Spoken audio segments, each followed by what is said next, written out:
Today we're looking at section 8.5 about independent events. So we're still talking about probability. Last time we talked about mutually exclusive events. Today we're talking about independent events. So the example they give in the book on page 389 talks about two people that are flipping coins. They got Amanda and Brian. And so we understand that flipping a coin, you get, a choice of heads or tails, or a chance to get a heads or a tails. There's a certain probability of a person getting heads or tails. But when you talk about two people, like what's the probability that both people, when they flip the coin, they would both end up with heads, okay? What's the probability of that?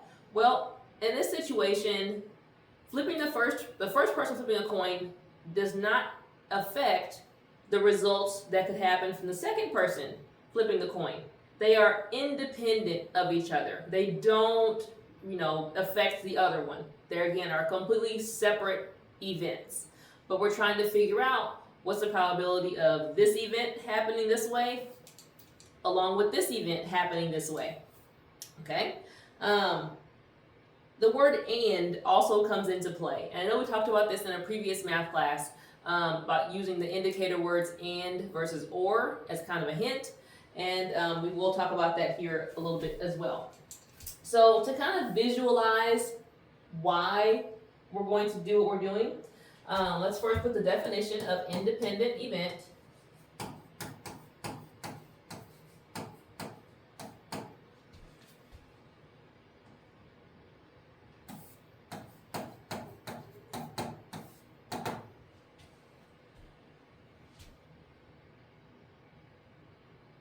And we'll just say that one event does not influence the probability of the other event.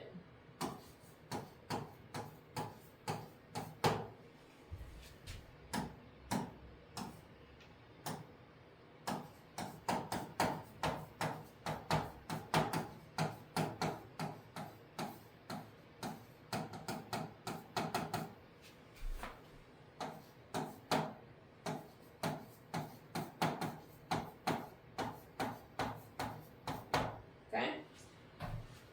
And so to visualize it, they've kind of given us a tree diagram, which we know they're not as efficient, but visually can help you understand why something is happening. So we know that if Amanda is flipping a coin, she can either get heads or tails. Okay? So we already know the probability for Amanda getting heads would be 1 out of 2, right?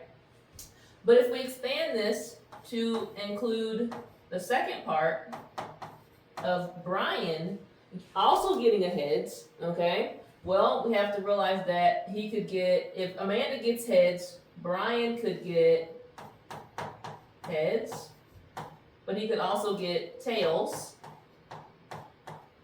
If Amanda gets tails, there's still a chance that Brian could get heads on his flip or tails. So while Amanda had just a 1 out of 2 chance to get heads, the both of them getting heads, right? There's now 1, 2, 3, 4 possibilities, but only one of them includes both of them getting heads. It's now a 1 out of 4, okay? So we can visually count this up and see it. Let's look mathematically what that would look like. Well, we know Amanda getting heads, or the probability for Amanda getting heads would be 1 out of 2. And we're going to multiply that by Brian's probability for getting heads, which his coin also still has this 1 out of 2 possibilities for getting heads. And if we multiply that, now it matches our 1 in 4 chance of getting heads for them together. So rather than have to draw the diagram out, we can use multiplication to calculate the probability for independent events. Let's write that formula down. And this is in your book on page 390.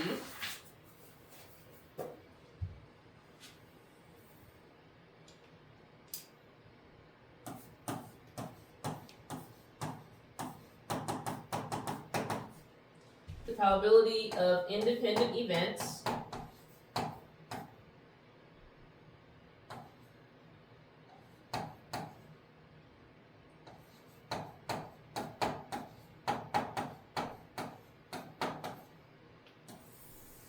and written kind of in our probability shorthand or probability notation. We're saying the probability of two events happening, event A and event B, it's going to be equal to the probability of event A times, well, they're using the dot, times the probability of event B. Okay? Another common type of question for these is when someone replaces something back into the bag. Like the example they give here is if they were drawing marbles, right? But we're putting the marble back. Like, what's the probability of drawing a blue marble and then drawing another blue marble, right? But you're putting it back in, right? So it says you have, and now it's saying Amanda has a jar of marbles with 5 red, 2 blue, and 3 yellow. If she's going to draw 2 marbles from the jar and replace the first marble before drawing the second one, she wants to know the probability of drawing a blue marble both times. Well, altogether in the jar, there were 10 marbles, if you count them all up, but only 2 of them are blue, okay? So that means her first probability of drawing a blue marble would have been 2 out of the 10 marbles, right? But now she's gonna, if she does draw that one out, which that actually reduces down to 1/5, sorry. So the probability of drawing a blue marble is 1 out of 5. But she wants to do this twice. So because she's putting the marble back in, we don't have to reduce the number of marbles like we did before. Like if she drew it out and left it out, then we would now say there's 1 marble left out of 9, right? But we're putting it back in. So there's still 2 out of 10 marbles that are blue. So the probability is still 1 out of 5. And we can multiply that together and say that the probability of her drawing a blue marble twice after putting one of them back in would be 1 out of 25. Okay? Let's look at the example they have here, the formal example. In this example 8.5, and it says coupons for free item and ride were randomly distributed to each of the first 60 people at a county fair.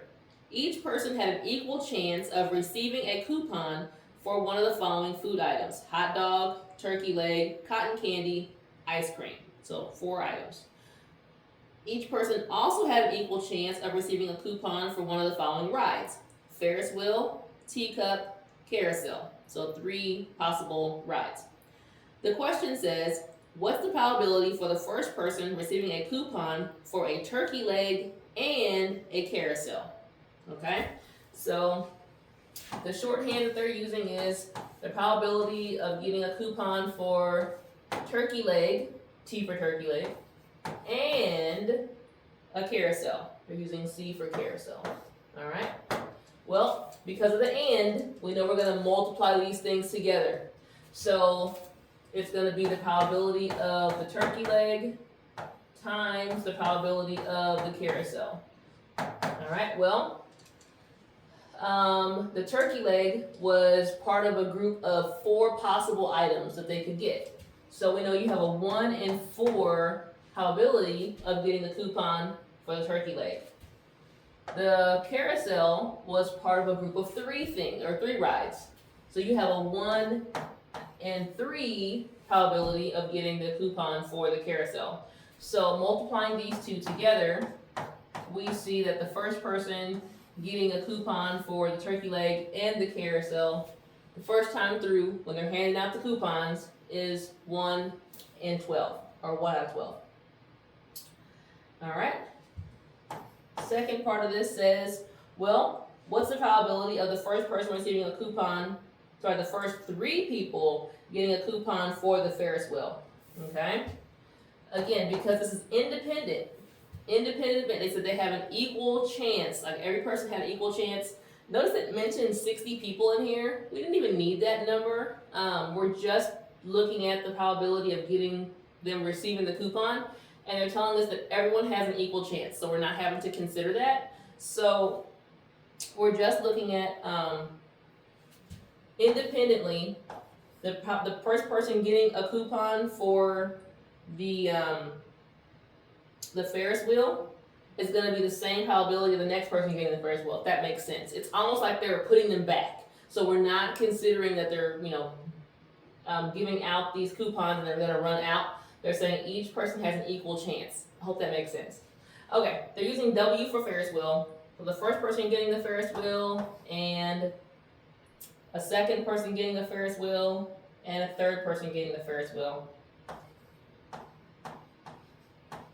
Alright, and obviously that'll be equal to the probability of getting the Ferris wheel coupon multiplied 3 times.